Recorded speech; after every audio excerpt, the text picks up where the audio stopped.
Well, I'm absolutely delighted to be here, and you have to feel a bit of a tickle in my throat, so I'm going to be drinking my way through water, of course. I suppose, just to point out that the lead author is actually Neil Foulkes, and it's a real shame that Neil can't be here today, because he kind of really put hedgerows back on the map in the early 2000s when he developed the original hedgerow survey methodology with Anya Murray.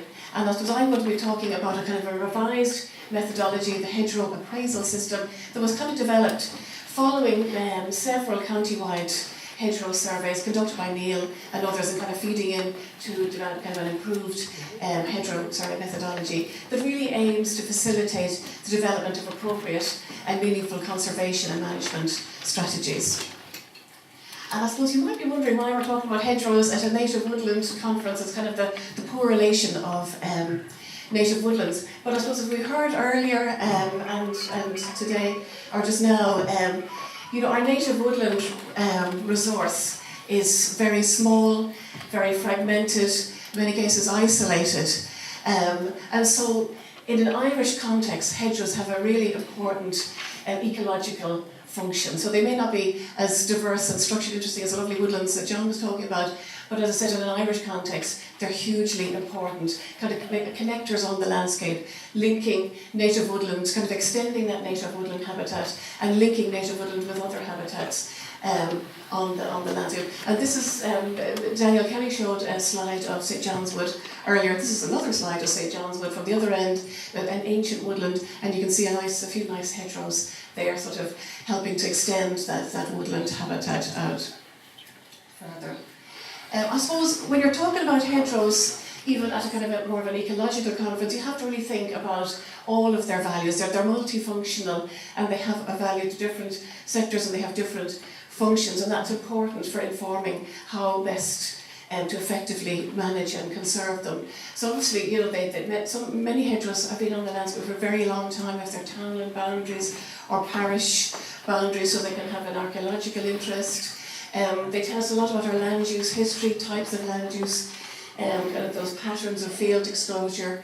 They're a very distinctive feature of the Irish landscape. You know where you are when you see the different types of hedges. They provide that local character. Hedges and leash are very different to where I'm based in Galway, where you have kind of straggly hedges along stone walls. Obviously, you would have hedgerows if it wasn't for the primary function, which is to kind of keep stock in or out there, their agricultural function, where they're acting as barriers. But what we're going to focus on today is their ecological role. But as I said, you really need to think of the bigger picture when you're thinking about hedgerows, rather than just focusing solely on their ecological value. But just to think about that for a minute, as I said, they kind of extend that native woodland habitat. They're very widespread habitat, so from that alone they're very important. They're hugely important obviously for woodland species. They allow animals, insects, birds, bats to move across the landscape, but they also provide ecosystem services, kind of provisioning food and fuel, pollination, which is a big thing at the minute, soil protection, soil erosion, water control, all those sort of things as well. So they have a huge ecological value, even though, you might think of them as kind of fairly simple and not very diverse when you compare them to native woodlands. But when you do have a good, examination of woodlands, let's say on a county-wide scale, you can be surprised at what you can find. So we have to mention that in Ireland, hedgerows are under pressure, as you all know. There's a big push on agricultural intensification at the minute, and certainly around where I live, they're disappearing at a rate of knots. Poor management is also leading to loss of hedgerow quality and condition, and obviously other kind of developments as well. Again, in an Irish context, they really do have quite a high cover. I think it's quite comparable actually to the native woodland resource, 1.5%. Of our land area, and as I said, much of that network is quite old, which makes it kind of quite interesting as well. But the question is, for such a widespread habitat that is important ecologically, what do we really know about it in terms of quality and condition? And that's obviously essential if we want to conserve the habitat and manage it appropriately. And you all know from driving around the place or doing field work or moving around the Irish countryside, there's this huge variation in hedgerows, even from structure alone. The big bushy hedges, hedges with no trees, hedges with trees, hedges that are cut very hard, hedges that haven't been managed for some time are getting very gappy at the base versus the kind of the dense hedges. Okay. It's not being honest. There's some technical. Oh, there's sorry. We'll just shout if that's just as well. And the hedges that have become tree lines. That, yeah. You can hear me down the back, can't you?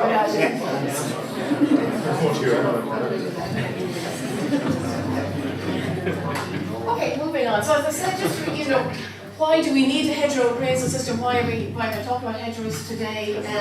But in order to develop effective conservation strategies and to manage the hedgerow network effectively, we need to look at all their values and function, and we need a systematic assessment similar to the native woodland that national survey, which was fantastic at informing how we manage our native woodlands. We need the same thing for hedgerows in order to develop appropriate management, which is essential for conservation, because obviously hedgerows are a very, they're a man-made system and they do require management and maximise their value.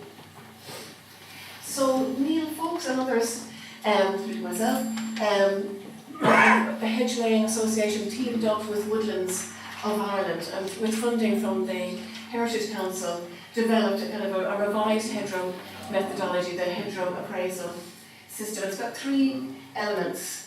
Oh, that is really, okay. Yeah.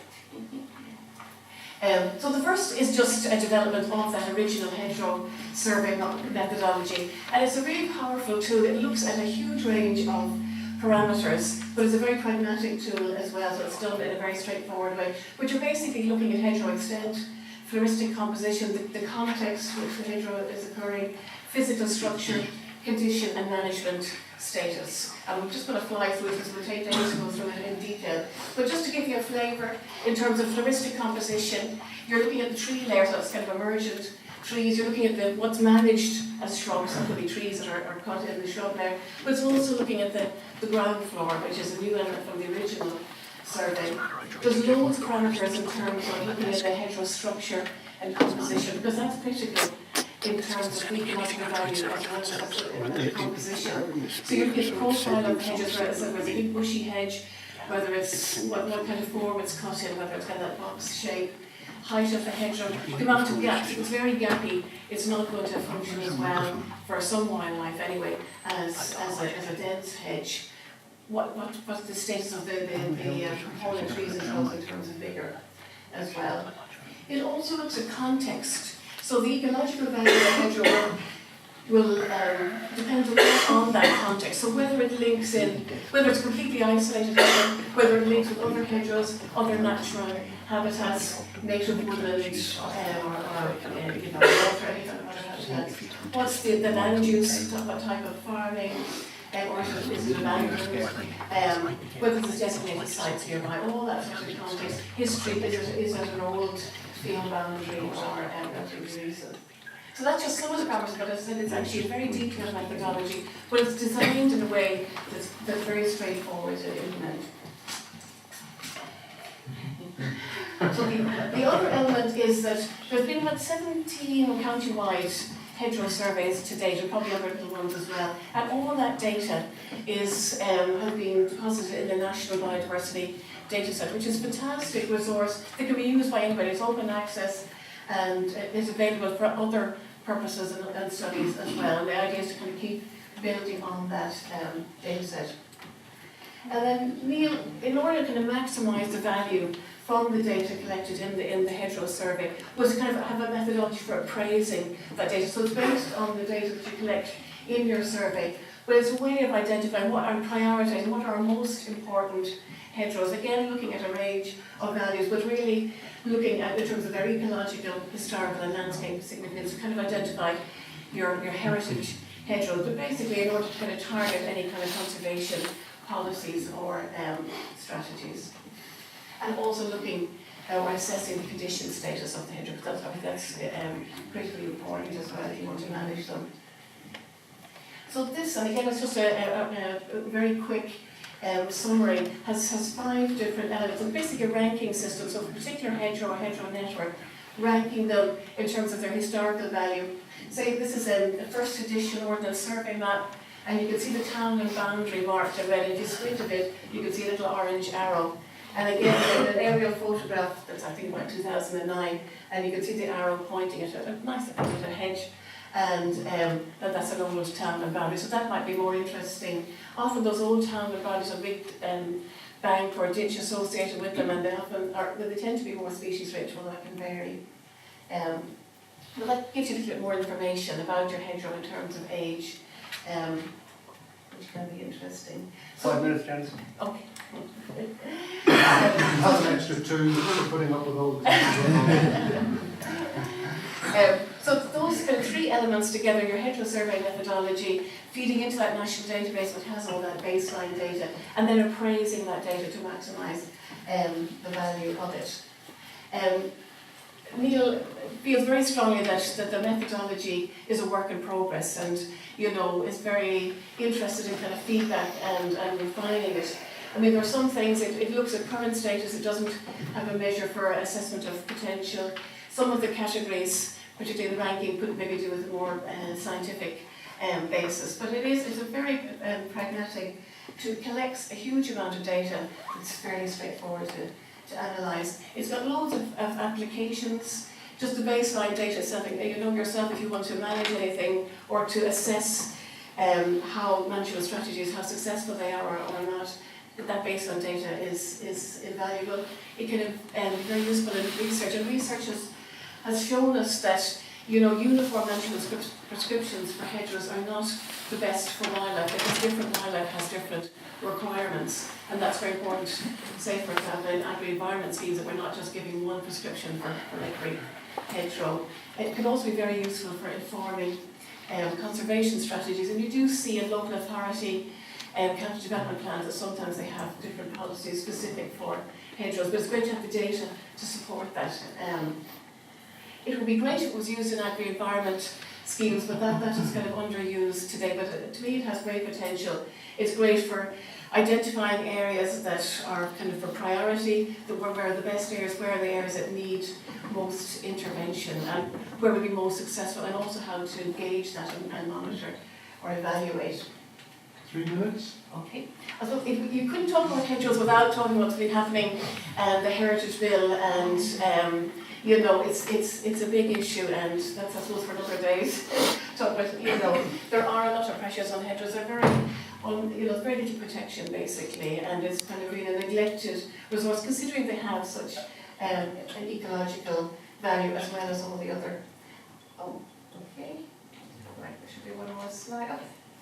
I suppose just to sum up, and you know this yourselves, that hedgerows do have a very important ecological function, even if they haven't got the highest biodiversity or the most kind of sophisticated, but they have that very important function, and particularly for native woodlands, extending that resource. But there is a need for appropriate conservation and management strategies, and that data to support those strategies. And the hedgerow appraisal system, as I said, it's a very powerful and pragmatic tool. Neil is a very pragmatic person and has huge potential for a whole wide range of uses. Thank you.